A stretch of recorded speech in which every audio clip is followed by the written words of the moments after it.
പച്ചക്കറികളും ഫലവൃക്ഷങ്ങളും പൂന്തോട്ട സസ്യങ്ങളും വളരെ എളുപ്പത്തിൽ മികച്ച രീതിയിലുള്ള വളർച്ച ലഭ്യമാവുന്ന ഒരു വളത്തെ നമുക്ക് പരിചയപ്പെടാം. അപ്പോൾ ഈ വളക്കൂട്ട് നിർമ്മാണത്തിന് ആവശ്യമായിട്ടുള്ള സാമഗ്രികൾ എന്തൊക്കെയാണെന്ന് വെച്ചാൽ പച്ചച്ചാണകം വേണം, ഗോമൂത്രം വേണം, കടലപ്പിണ്ണാക്ക് എന്ന് പറയുന്ന ഇത് കപ്പലണ്ടി പിണ്ണാക്കാണ്, പിന്നെ വേണ്ടുന്നത് വേപ്പിൻ പിണ്ണാക്കാണ്, പിന്നെ ശർക്കര പൊടിഞ്ഞതോ അല്ലെങ്കിൽ അല്ലാതുള്ള ഒഴുക്ക് ശർക്കരയോ ആണെങ്കിലും ഉപയോഗിക്കാം. അങ്ങനെ ആദ്യം ഞാൻ എടുത്തത് ഇതൊരു 50 ലിറ്ററിന്റെ ഒരു ഡ്രമ്മാണ്. ഇത്തരത്തിലുള്ള ഒരു കന്നാസ്, ഈ ഒരു കന്നാസിലേക്കാണ് ഞാൻ ഉണ്ടാക്കാൻ പോകുന്നത്. അപ്പം ഇതെടുത്തു, അതിലേക്ക് പച്ച ചാണകം ഇടാൻ പോവാണ്. ശകലം വെള്ളം ഒഴിക്കണം. ഈ ചാണകം കട്ടയായിട്ട് കിടക്കുന്നത് ഒന്ന് ഇളക്കാൻ വേണ്ടിയിട്ടാണ്. ഇതിലേക്ക് 1 കിലോ വേപ്പിൻ പിണ്ണാക്കാണ്.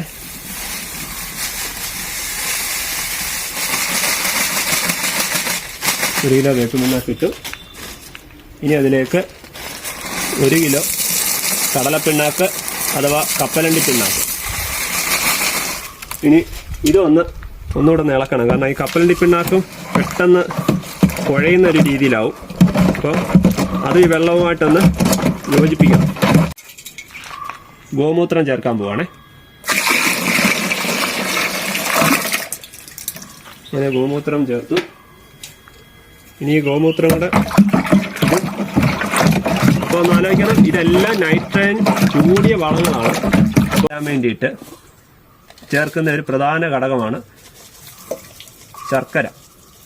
ഇത് ശർക്കര പൊടിഞ്ഞതാണ്. മറ്റേ അല്ലാതുള്ള കറുത്ത ശർക്കരയോ അല്ലെങ്കിൽ അല്ലാതുള്ള ഒഴുക്ക് ശർക്കര, അതായത് നന്നായിട്ട് കുഴഞ്ഞ രീതിയിലുള്ള ശർക്കര ചേർക്കാം. ഇത് ഇത്രയും ഇട്ടെങ്കിൽ നന്നായിട്ട് ഇത് പുളിച്ച് കിട്ടത്തുള്ളൂ. പുളിച്ചെങ്കിൽ മാത്രമേ ഇതിനകത്തു നിന്നുള്ള ആ ഒരു കണ്ടന്റുകളെല്ലാം ഈ ഒരു ലായനിയിലേക്ക് വരുമോ.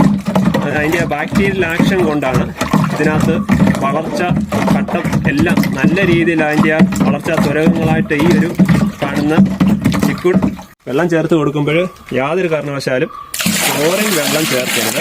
ക്ലോറിൻ ഇട്ട് കഴിഞ്ഞാൽ ക്ലോറിൻ വെള്ളം ഇപ്പം ഈ ഒരു കാലഘട്ടത്തിൽ കൂടുതലും പൈപ്പ് വെള്ളത്തിലൊക്കെയാണ് കൂടുതലും ചെയ്യുന്നത്. അപ്പം ക്ലോറിൻ ഉള്ള വെള്ളമായതുകൊണ്ട് ഇതിനകത്തേക്ക് ഈ ബാക്ടീരിയകളൊന്നും പ്രവർത്തിക്കത്തില്ല. അപ്പോൾ അതൊരു കാര്യം പ്രത്യേകം ശ്രദ്ധിക്കണം.